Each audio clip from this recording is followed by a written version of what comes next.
የሚደብራት ምንድነው የድብርት የምትሉት ነገር? ምን አይነት አዲስ ባህሪ አዲስ ጸባይ ነው እየመጣ ያለው? ስንቱ ቤት ስንት አይነት ስቃይ እንዳለ እኮ እናውቃለን። የልጅ ሚስትና አማች ምን ያህል እንደሚተያዩ ምን ያህል እንደሚደፋፈሩ እንደሚናናቁ እኮ ነው ያውቃለሁ። ሁሉ ጊዜ ነው በዚህ ጉዳይ የምጸልየው። እንዲህ አይነት ነገር ወደ ቤቴ እንዲመጣም አልፈልግም፣ ወደ ሰው ቤትም እንዲሆን አልፈልግም። ግን አሁን በገባው በወጣው ቁጥር በተናገርኳት ቁጥር መናናቅ ይመጣል፣ መደፋፈር ይመጣል። የምታስደፍረኝም አንተ ነህ። እኔ አሁን ልጅቷ ምንም አድርግ እየደፈርከኝም ያለኸው እየናከኝም ያለኸው አንተና አንተ ብቻ። ሰላም ሰላም፣ በቅርብና በሩቅ ያላችሁ የተወደዳችሁ የአባቴ ልጆች እንዴት ናችሁ? በያላችሁበት ሰላማችሁ ይብዛ። ዛሬ በድጋሚም ተመልሻለሁኝ። በጣም የሚገርማችሁ እንግዲህ ደጋግሜ ስመጣባችሁ ይቅርታ። እንግዲህ ከናንተ ከቤተሰቦቼ ውጭ ሌላ ማን አለኝ? እንግዲህ የኔ ቤት ጉዳይ አያልቅም። እንግዲህ ያኛውን በምህረት ስናልፍ ሌላ እየተጨመረ ነው። በማወቂውን ባለማወቂውን አላውቅም። አጋጣሚ የኔ መንፈሳዊ ልጅ ወይም ደግሞ እያሳደግኩት ያለው ልጄ ድንገት እናቱ አርፋበት ወደ ኢርባ የሚባል ገጠር አካባቢ ለቅሶ ሄጄ ነበረ።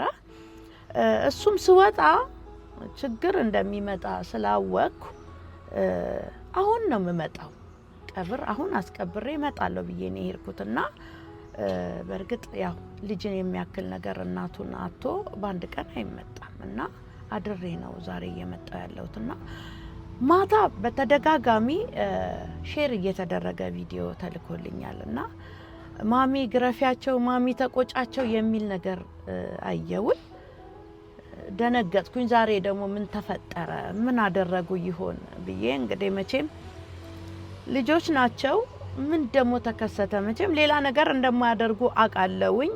ትንሽ ግን አሳዝነውኛል። ምክንያቱም ያሳዘኑኝ እኛ እኔም ወይም እናቶቻችን ወይም በባህላችን ባህል ወግ አለን። እኛ ኢትዮጵያውያኖች ባህል ወግ አለን፣ ታውቁታላችሁ። ያ ባህል ሴት ልጅ ከወለደች አንዲት አራስ ሴት ከወለደች 80 ቀን ሙሉ ከቤት አትወጣ። ወንድ ልጅ ደግሞ ከወለደች 40 ቀን ግድ ነውና በዚህ 40 ቀን ውስጥ አራስ ንፋስ ሊነካት አይገባም፣ ብርድ ሊያገኛት አይገባም። ሰውነቷ መጠንከር አለበት፣ በደንብ መታረስ አለባት። ቅድሚያ ከተጎዳች ሁለተኛ ሶስተኛ ላይ ትደክማለች። ምክንያቱም እኔ በጣም ቅድሚያ ተጎድቻለሁ። የመጀመሪያ ልጄን እንደወለድኩኝ የሚያርሰኝ ሰው ስለሌለ እንዳልኳችሁም ያው እናቴም ገጠር ናት ያለችው እና ስለማይመች የባለቤቴ እናት ናትና የባለቤቴ እናት ተሯሩጣ ነው የምታድረውና ብቻዬን ነኝ ያለሁት። ልጅም ነኝ። የዛ ሰዓት የመጀመሪያ ልጄን ትልቁን እንደወለድኩኝ በአራተኛዬ ቀን ሰውነቴን አጠቡኝና ገንፎ በልቶ ሰዎች ሲሄዱ ታይት ለበስኩኝ፣ ቱታ ለበስኩኝ። ከዛ በኋላ ተነሳው። ሰው ገንፎ በልቶ የሄደበትን ትሪ ለማጠብ ነው የገባሁት። የሽንት ጨርቅ የዛ ሰዓት ዳይፐር የለም። የሽንት ጨርቅ ለማጠብ ግቢ ውስጥ ቤት ውስጥ ዞር ዞር በማለት ራሴን በራሴ ነው ያረስኩትና ግን እግዚአብሔር ረድቶኛል። ለክትባት በ12ኛ ቀን ነው ሐኪም ቤት ይዤ የሄድኩትን። ሐኪም ቤት ከሄድኩ በኋላ ሚዛን ላይ ተደረገ ልጁ። በ12ኛው ቀን 8 ኪሎ ነበር የመጀመሪያ ልጄ። እናትየውን ጥሪልኝ አለች ሐኪሟ። ከዛ አቤት አልኳት። እናቱን ጥሪልኝ ስትለኝ እኔ ነኝ እናቱ አልኩኝ። ደነገጠች። በጣም ቀይ ነኝ። ከእንደገና ፀሐይ ነካኝ። ፊቴ ላይ እንደ ግርፋት አይነት ነገር ወጣ። ይሄ ሰውነቴ እንዳለ ሽፍ አለ። ያላበኝ ነው። ጃንጥላውን ይዣለሁ። ልጁን እንግዲህ አስቡ እንግዲህ በ12 ቀኑ 8 ኪሎ ነው። በጣም ትልቅ ነውና ከዛ በጣም አዘነችና አንቺ አለችኝ ዛሬ አይሰማሽም፣ ልጅነት ይዞሽ ነው። አንዲት ወላድ 45 ቀን ሲሞላት ነው ልጅ ይዛ እንኳን ጤና ጣቢያ መታ ልጇን የምታስከትበው። ምን አይነት ሴት ነሽ? በ12 ቀን ይዘሽ የመጣሹ ታገኘዋለሽ ከጎንሽ፣ ሁለተኛና ሶስተኛ ልጅ ስትወልጂ ታገኘዋለሽ አለችኝ። እንዳለችውም ሁለተኛውን ፈገግታን በመወልድ ሰዓት በጣም እየከበደኝ ወለድኩኝ። የሶስተኛው ሰዓት አቅቶኝ ሐኪም ቤት ሄጄ ነው የወለድኩት። ዳግም እስከ 10 ዓመት ድረስ ልጅ አትወልጂ እስከ መባል ደረጃ ነው የደረስኩት። አንድ ጊዜ ወገባችን ከተነካ የደም ጋናችን ከተነካ ንፋስ ከነካን አጥንቶቻችን በቃ ይጎዳሉ። በእውነት ነው። ሴቶች ራሳችንን ልንጠብቅ ግድ ይለናል። በተለይ አራስ ቤት ራሳችንን ልንጠብቅ ግድ ይለናል። ያ በኔ የተደገመ በኔ ላይ ያየሁት ነገር ዛሬ ደግሞ በልጄ ሚስት እንዲደገም አልፈልግም። እናት አላት። እናቴ ጋር ነው የምወልደው ስትለኝ እሺ አይሆንም ብዬ አይሆንም እሺም እምቢም ሳልል አንድ ቃል ነው የተናገርኩት። እኔን የምትወጂኝ ከሆነ ፈገግታን የምትወጂ ከሆነ እኔ እጅ ላይ ነው መውለድ ያለብሽ ስለ ማሚ ያለችኝ እማ አለችኝ አንቺ እኮ አገልጋይ ነሽ፣ ሁሌ ቤት አትገኝም፣ እንዴት ይሆናል ስትለኝ ኖ ላንቺ እኔ እንደምንም አድርጌ አዘጋጃጅቼ ለአገልግሎት እሄዳለሁ። የ3 ቀን ኮንፈረንሶች አልይዝም፣ ግን የጧት ወይም የሰዓት ፕሮግራሞችን ይዛለሁ ብዬ ለሷ ስል እንደውም ረጃጅም ኮንፈረንሶችን ይዤ አላቅም። ያው ገጠር ከተማ ጧት የሚያስፈልጋትን እስከ ማታ አዘጋጅቼ ማታ ቶሎ ብዬ ተመልሼ መጣና ደግሞ ለሌሊቷ ደግሞ ሰራለሁ እና ውጭ ወጣ አታቅም፣ ከክፍል ወጣ አታቅም። እግዚአብሔር በረዳኝ አቅም ብዙ ባላደርግላትም ንፋስ እንዳይነካት ያለኝን ነገር በቃ አርጄ ባላበላትም ሽሮ የእናት ሽሮ አለ አይደለ፣ የእናት ፍርፍር አለ አይደለ፣ ስርት አድርገሽ በሰዓቱ ከጎረሰች አራስ ምን ትፈልጋለች? ፍቅርን፣ እንክብካቤን በቃ ትኩስ ነገር ከሰጣ በቃ ሰውነት ይመለሳል። አሁን ግን አጋጣሚ እንዳልኳችሁም እኔ ቤት ነው የሚኖረው፣ መንፈሳዊ ልጄ ነው፣ እኔ ጋ ነው የሚዘምረው እና ድንገት እናቱ ከሞት ወድቃበት አረፈች። ለዛ ለቅሶ ሄድኩኝ። ማደር ስላለብኝ ራሴን ዞር ብዬ ቢመለከት እኔስ ብሆን እኔ ብሞት አስባችሁታል? ከልጆቼ ጎን አይለይምና እኔስ ከሱ ጎን ለምን እለያለሁ በሚል ተነስቼ እዛ ሄድኩኝ። እግሬን ጠብቆ መውጣቴን ጠብቀው 2 ልጆች ህፃናት፣ ፈገግታም ልጅ ነው ገና ነው 24 አመቱን እንኳን ከያዘ ገና 15 ቀኑ ነው። እሷም ልጅ ናት። ትልቁ ነው የሚገርመኝ፣ እነሱ ልጆች ናቸው። ትልቁ ደግሞ ትንሽ ባያገባም ትንሽ ምራቅ ዋጥ ያረገ ነው ብዬ ነው ማስበው።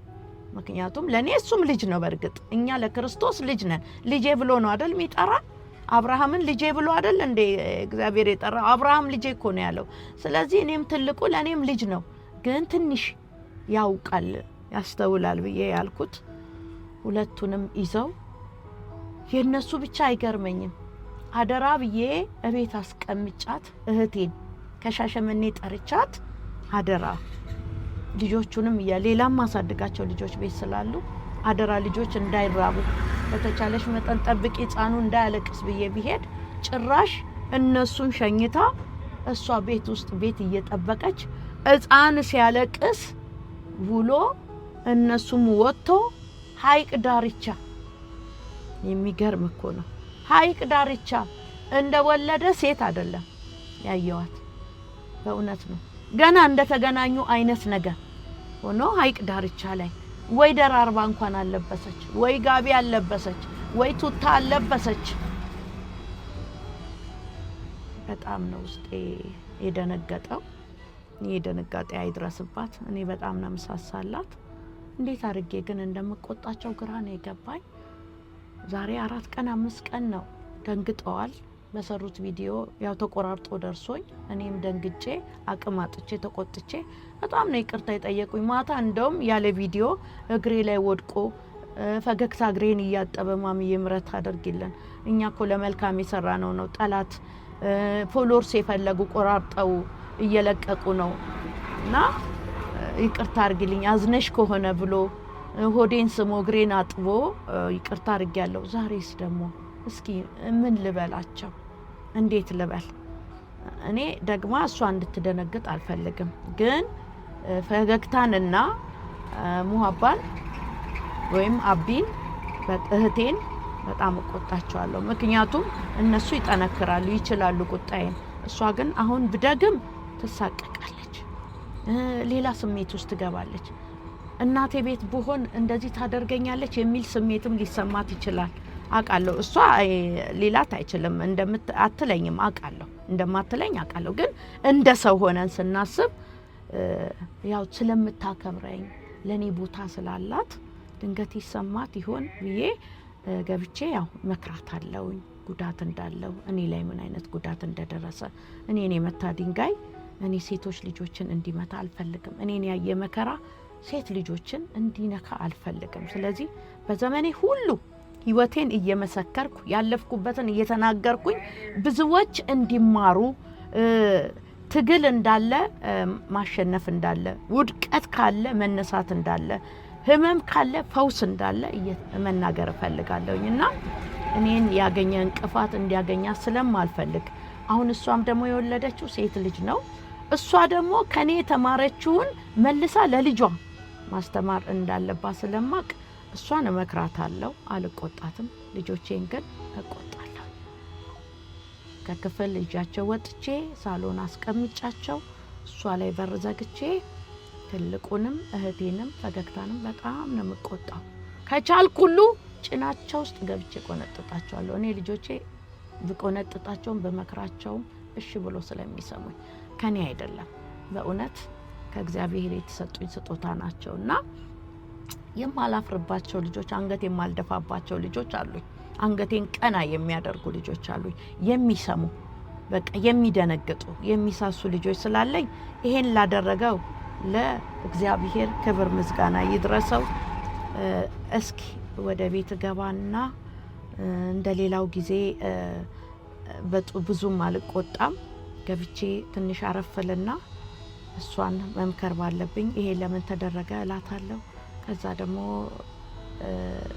እንግዲህ ትልቁም ካለ ምናልባት ላይኖር ይችላል በዚህ ሰዓት ማታም ቢሆን ወይ ከሰዓትም ቢሆን ፈገግታንም እህቴንም ቁጭ አድርጌ መናገር ያለብኝ ነገር እናገራለሁ በባካችሁ ደግሞ አንዳንዶቻችሁ ኮሜንት አይቻለሁኝ እያበረታታችሁ ያላችሁ አላችሁና አታበረታቱ እንደዚህ አይነት ነገር እኛ መሆን ያለብን አሪያ ነው አስተማሪ መሆን አለብን ትውልድን የሚያበላሽ ነገር በኢትዮጵያውያኖች ባህል አለን ወግ አለን ያ ወጋችን ባህላችን ሊረሳ አይገባም ምክንያቱም ባህል ወጋችንን ከረሳን ትውልድ እየተበላሸ ነው የሚሄደው ወጣቱ እየተበላሸ ነው የሚሄደው እና በተለይ ሴት ልጆች ያላችሁ ወንድ ልጆች ያላችሁ ልጆቻችሁን እየመከራችሁ ሴት ልጆቻችሁንም እየመከራችሁ ጀርባ አትስጧቸው ቁጭ አድርጉና እንዲ ነገር ብታገቢ ብትወልጂ ይሄ ነገር እኔም እንዲ ነኝ ያላችሁ ህይወታችሁን እየነገራችሁ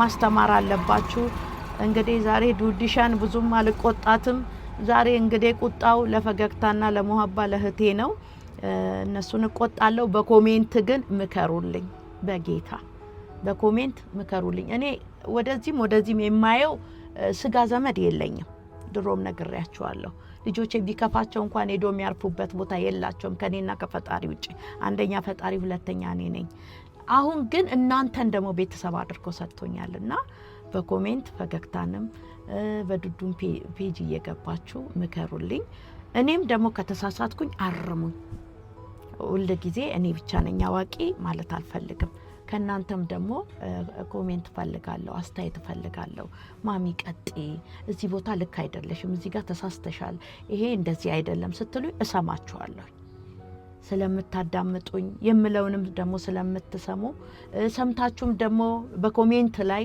ብዙዎቻችሁ የምትሰጡኝን አስተያየቶች የምትጽፉልኝን ድንቅ መልእክታችሁን ሁሉ እየተቀበልኩኝ በፈጣሪ ፊት እያመሰገንኳችሁ ነው ዘርዘራችሁ ይባረክ ትውልዳችሁ ይባረክ ክፉ አያገኛችሁ ቀጥታ ወደ ቤት እንገባለን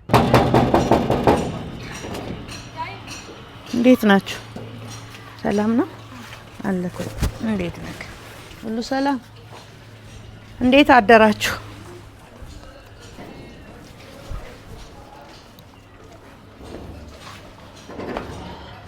እንዴት አደራችሁ አቡሽ ሰላም ነው ወይ እንዴት ናችሁ ሰላም ነው እንዴት ነው ሰላም ነው እንዴት ናችሁ እንዴት አደራችሁ ሰላም ናችሁ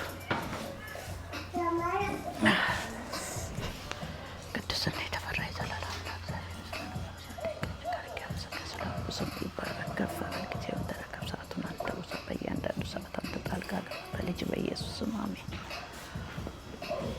እንዴት ነው የት ሄደው ነው ልጆቹ ለምለም እስማኤል የት ነው ያለው? እንዴት አደርሽ? ሰላም አደራችሁ? ሰላም አደርሽ? ምን ነው ተጠቀለልሽ? እንዴት አደራችሁ? ሰላም ነው? ነይ እስኪ ቁጭ በይ። እስማኤልስ? እስማኤልን ጥሩልኝ። የለም አለ ጥሪው።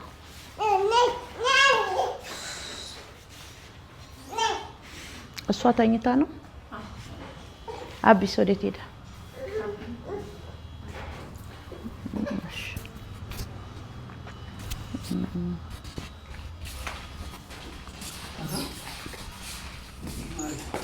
ትልቅ መጥቶና አንተ መቼ ነው ግን? ኔታ እስኪ ልጫል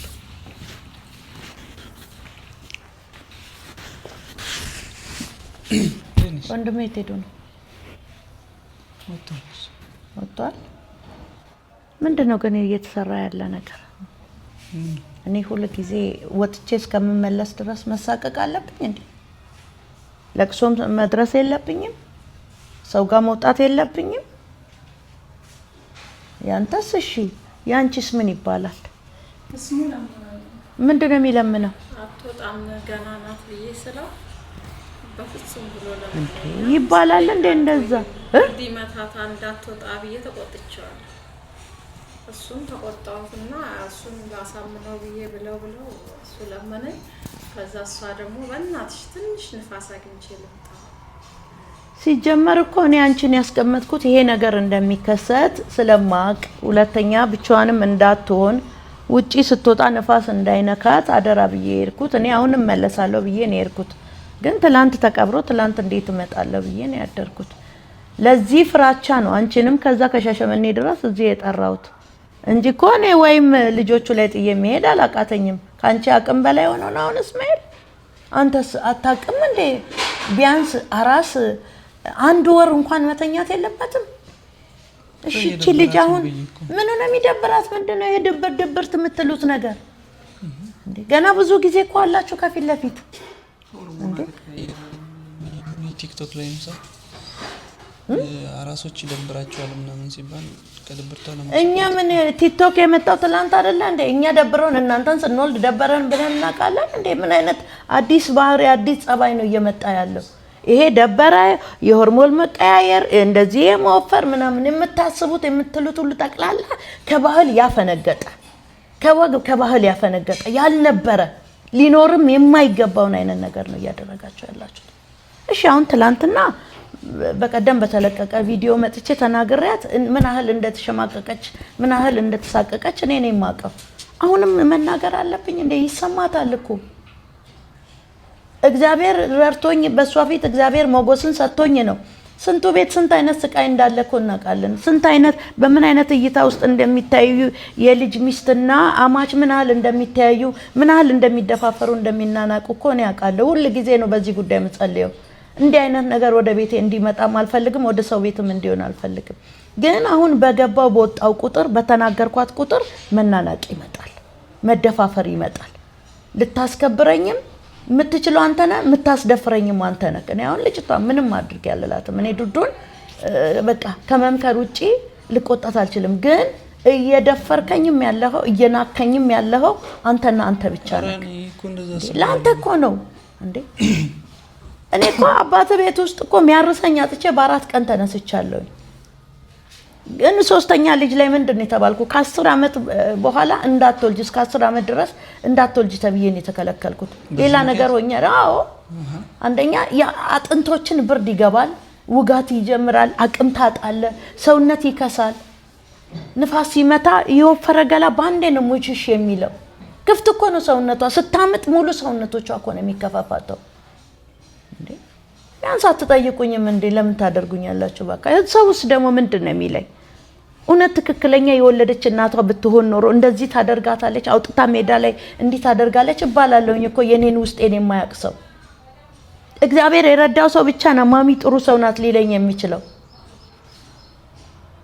የኔን ነገር የማያቅ ሰው ድንገት የገባ ሰው ምንድነው የሚለው? እቺ አማች ናት፣ እቺ መጥፎ ናት፣ ይሄው ገና ልጅቷ ወልዳ 15 ቀን 20 ቀን ሳይሞላት ለቀቀቻት ነው የሚለው። ልጇ ብትሆን እንዴት አደርጋለች ይባላለሁ። የኔን የሚያቀልኝ ፈጣሪ ብቻ ነው። አንተስ እንዴት እንደዛ ክፍትፍት አድርጋት፣ ጭራሽ ኮፍያ አድርገክ፣ ጭራሽ ሞዴሊስት አድርጋ አስመስለክ ሀይቅ ዳርቻ ንፋስ ባለበት ብርድ ባለበት። ካንተ ደግሞ የገረመኝ የትልቁ ነው እንጂ እሺ ብሎ መኪና አስነስቶ እናንተን ይዞ መሄዱ ቢያንስ ትቆጣለች አይባልም እንዴ? እሷ ትምጣና እሷ ባለችበት አይባልም ወይ? ጋቢ አላለበስካት ወይ ቱታ አላደረክላ ወይ ካልሲ አላደረጋችሁ? ምን ነው እቴ አንቺስ ብትሆኚ ምን አለበት? ወይ ካልሲ አድርጊ ጋቢ ልበሽ። አለዛም ደውለሽ እኔን እኮ መጥራት ነው ደውላለሁ ብትይ እኮ ይደነግጣሉ። እኔ ልጆቼ እኮ በትንሽ ነገር ነው የሚደነግጡት። ልደውል ብለሽ ስልክ አንስተሽ እንኳን የውሸት ብታስፈራሪ አንድ እሺ ከፈቀድሽ አልቀረ ካልሲ አድርጊ ብትይስ፣ ጋቢ አድርጊ ወይ ፎጣ ልበሽ ብትይስ እንዴ? አርቲስት መስላ እኮ ነው ኮፍያ አድርጋ ሄደችልኝ። የዚህ የዘመኑን አርቲስት አትሳቂ።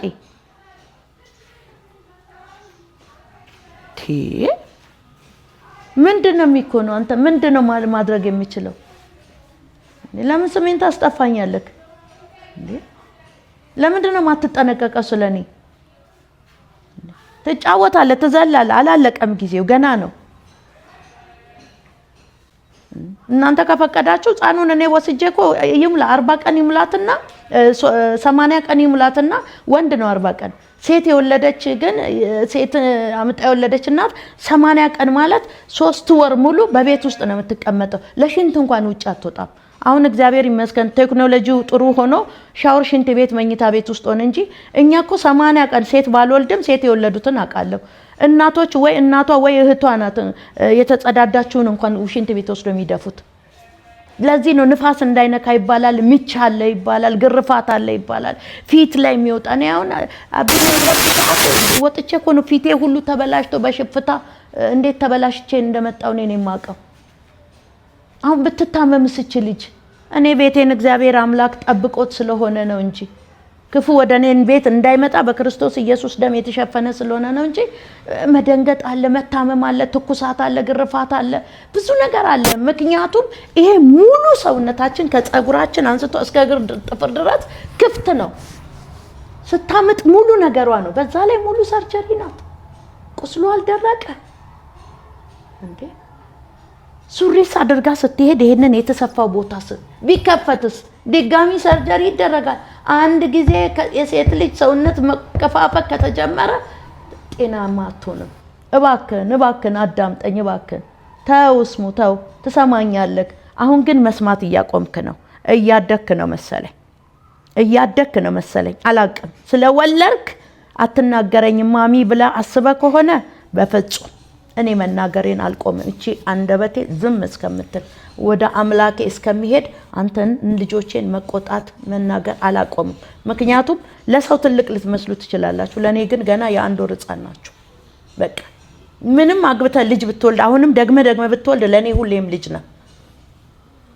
በወጣው በገባው ቁጥር ተናጋሪ አታድርገኝ። አንደበቴ 24 ሰዓት የእግዚአብሔርን ቃል ሲናገር ይውላል። እቤት ስመጣ ደግሞ በእናንተ ጉዳይ እኔ ልቤ መውረድ የለበትም። ይሄንን ህዝብ እንዴት አድርጋችሁ ይቅርታ እንደምትጠይቁ አላቅም። እግዚአብሔርንም እንዴት አድርጋችሁ ይቅርታ እንደምትጠይቁ አላቅም። አሁን ከዚህ ሰዓት ጀምሮ እኔ እናንተ እኔ እንጃ በቃ እኔ እንጃ። ወንድምክም ይምጣ፣ እሷም ተኝታለች፣ ከተኛችበት አላስደነግጣትም። አንድ ላይ ሆነን እንነጋገራለን። ለአንዴና ለመጨረሻ ጊዜ ቃል የማስገባችሁ ነገር አለ። በቃ እነሱ ሲመጡ ቁጭ አድርጌ በተለይ ትልቁን ወንድምህን እንዴ እኔ እኮ ለቤቱ ታላቅም ነው አባትም ነው ብዬ የምጠብቀው ነው። ነገ የሱ ሚስት ብትወልድ በአራተኛ ቀን ይዞልኝ ሊወጣ ነው። ወይ ጉድ! እቺ ባቄላ ካደረች አትቆረጠም ይላል። ካሁኑ ገና አንድ ወልደክ በአንድ ወር ሳይሞላ እንደዚህ ፈንገጥ ጥላለሁ የምትል ከሆነ ተስተካከል። የኔን እናት የምትፈልግ ከሆነ ምለውን ነገር ስማ። ልጅ ማንን ይመስላል ቢባል ወላጁን ነው የሚባለው። መረን አትሁን።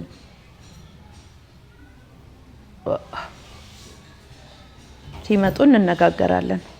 እነሱም ይምጡ። ለኔ አሁን ቡና አፍሉልኝ። ጨርሻለሁ። መግባት ትችላለህ።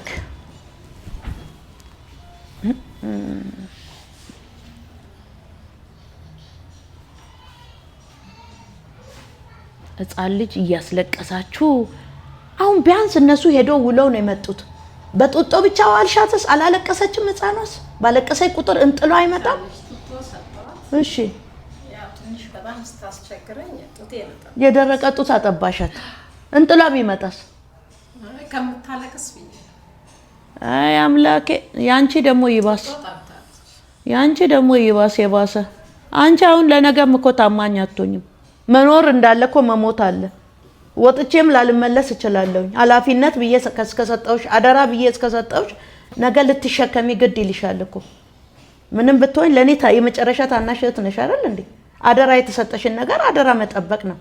ደግሞ የተወለደ ሕፃን ገና ወር ያልሞላ ሕፃን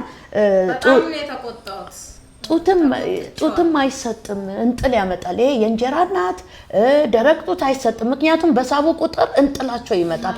አይችሉ ደግሞ ወይ እንጥሏ እስከሚመጣ። እሺ እግዚአብሔር ይባርክሽ አንቺም። እሺ እንግዲህ ልጆችሽ አግብተው በልጅ ልጆችሽ በቃ። አሁን የልጅቷን ልጅ ለምንድን ነው ያልሽው? ወይ እንዳዝን እንዳልመታሽ ብለሽ ነው ልጅ አቅፈሽ ቁጭ ያልሽው?